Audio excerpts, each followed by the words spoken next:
Hoje vou falar sobre Zaraki e sua Zanpakuto. Antes de começar, eu vou direto a um ponto. Yachiru é a Zanpakuto do Zaraki. Sim. Não é uma teoria, ela é mesmo. A nova do casamento da Rukia confirma isso em determinado momento. Mas vou explicar tudo por partes. Zaraki morava em Rukongai. Era uma criança violenta que provavelmente por viver no distrito mais brutal, enlouqueceu ou já chegou assim. Ele era mais forte que todo mundo, devido à sua Reiatsu gigantesca. Ele era tão forte que ele era superior à capitã fundadora do 11º Esquadrão da época. Só que Zaraki não aceitou a possibilidade de derrotar a única oponente que o fazia se divertir. Então ele travou e levou um golpe de espada na cabeça, o que criou aquela cicatriz que ele tem no olho. Depois disso vemos a história de Zaraki mais à frente, quando ele já está adulto. O medo que ele sentiu de superar sua oponente o fez selar suas habilidades inconscientemente. Com isso, por mais que ele continuasse um monstro, sua Reiatsu estava muito inferior e seu nível estava muito abaixo do que poderia estar. Agora, antes de continuar, vale destacar que Zaraki era só um vagabundo criminoso, e a maneira que ele conseguiu sua Zanpakuto foi roubando de um Shinigami morto. Se o Shinigami estava morto, significa que a Zanpakuto morreu. O que restou foi somente a Zanshi, a espada pura, e quando Zaraki pegou para ele passou a ser o dono dele, por isso ao longo de sua trajetória ele foi inserindo sua alma na espada e assim forjando sua Zanpakuto. Um dia, Zaraki estava caminhando do distrito vizinho ao dele, que era um pouco menor, mas ainda assim bastante violento, e encontrou no meio do sangue e cadáveres, uma garotinha. Zaraki chegou perto dela com a Zanpakuto apoiada no chão e a garotinha, que ainda não sabia falar, tocou na lâmina da katana, quando ele perguntou de onde ela veio. A partir daqui, como vocês já sabem que é Yachiru, acho que podemos nos dar a liberdade de explicar quem ela é, pensando em algumas informações que sabemos do mangá. Primeiro, sabemos que uma Zanpakuto manifestada só é visível para o Shinigami, seja no seu mundo interior ou em forma de fantasma no mundo real. Porém, só um Shinigami a veria sente onde de fato tem uma ligação.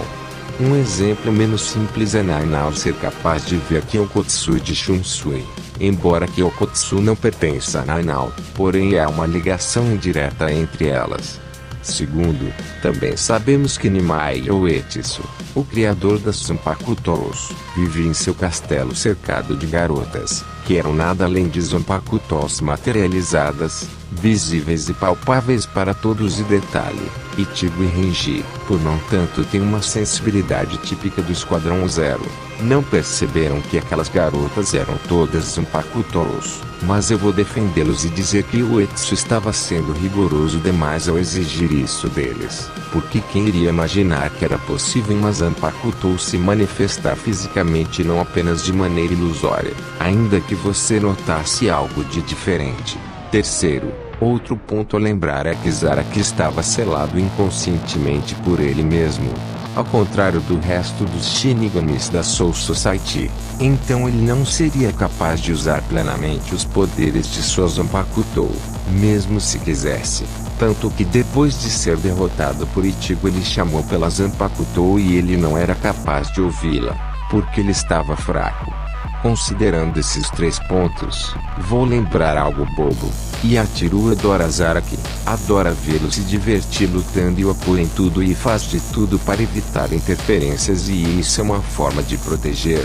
É natural uma Zanpakuto gostar do Shinigami, e nesse caso temos personalidades muito bem alinhadas. Mas e sobre Sampo Kenju?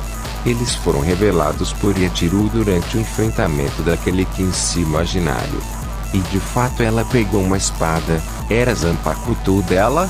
Não, ela deve ter recebido ou roubado de um morto ou já fazia parte da alma dela. Porém não era uma Zanpakuto, porque uma Zanpakuto não pode ter outra.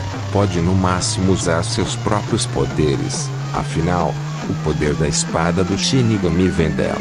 Então eu garanto para vocês que vocês não viram ela liberando aquela espada. Ela não fez o ritual de chamar, invocar o nome de liberação de Shikai ou Bankai, ou seja, se não foi mostrada ela liberando, é porque não liberou nada. Quando ela enfrentou Quincy, ela começou a atacar ele e o mesmo se esquivou. Afinal, os braços dela são pequenos, logo, possui pouco alcance, mas mesmo assim ele foi atingido. Como aconteceu? Por causa de monstros invisíveis que estavam lá o tempo inteiro. Aqueles monstros estão copiando os movimentos que Yachiru faz com a espada, como ela mesmo diz. Na frente e atrás da minha espada, tem sempre alguém copiando o que ela faz. Aí ela apenas manda eles aparecerem. Não houve liberação.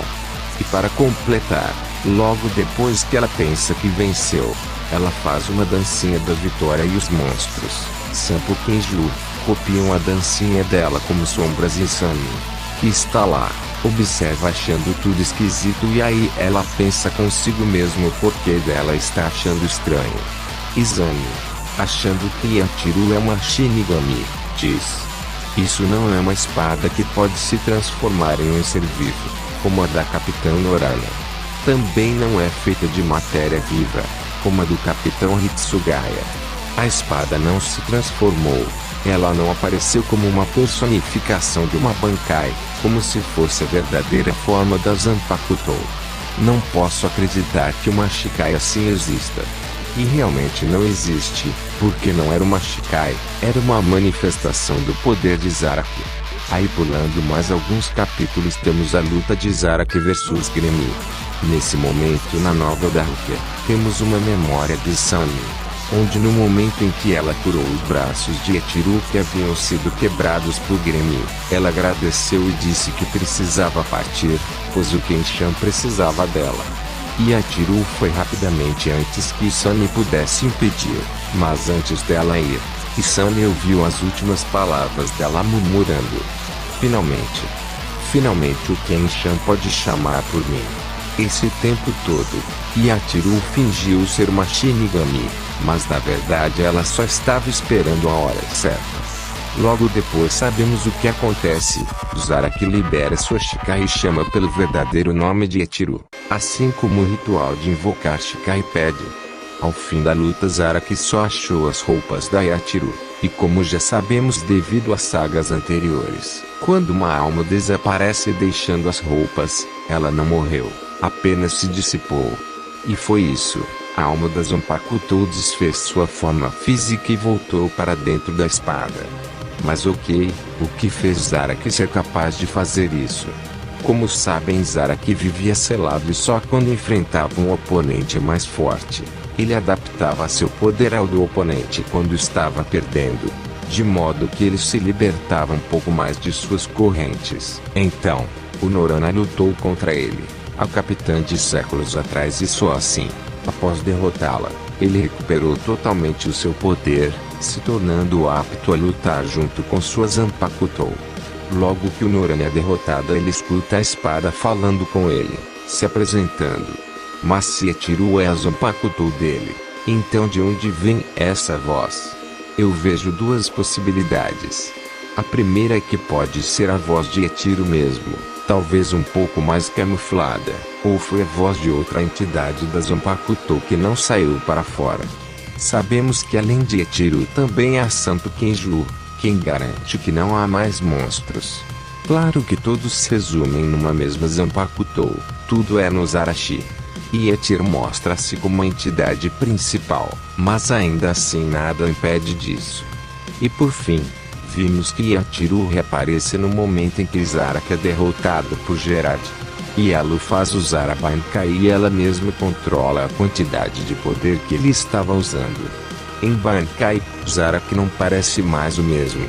Ele muda sua aparência física ficando igual a um Oni, um dos tipos de demônios da cultura japonesa, e ele parece que perdeu o que lhe restava de racionalidade, como estivesse sendo possuído.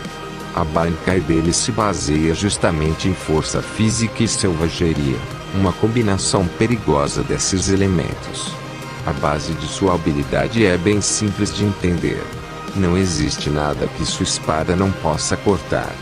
No fim, Parece que Yachiru exagerou na quantidade de poder que cedeu para ele, e uma parte de seu braço explodiu, chegando assim no limite que seu corpo suporta do próprio poder, ao menos por enquanto. Mas isso já mostra que Zaraki tem o potencial de ir mais além ainda com a Bankai. Ele só precisa aprender a usar, porque parece que só assim que Yachiru aparecerá. Porém, como ele nunca mais precisou, ele nunca mais viu Yachiru. Bem, como Zaraki possui uma história bem diferente sobre seu poder, não é à toa que os Shinigamis achavam que a Zanpakuto de Zaraki vivia em modo Shikai, o que explicaria ele ter nível alto de capitão só com isso. Mas não.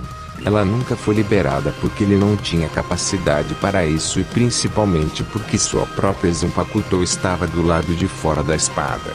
Então só quando ele recuperou tudo, que ele pôde voltar a ser um só com Yachiru, o que teve como consequência um vazio deixado no Gotei 13 principalmente na 11ª divisão. É isso pessoal, até a próxima e inscrevam-se no canal para mais vídeos.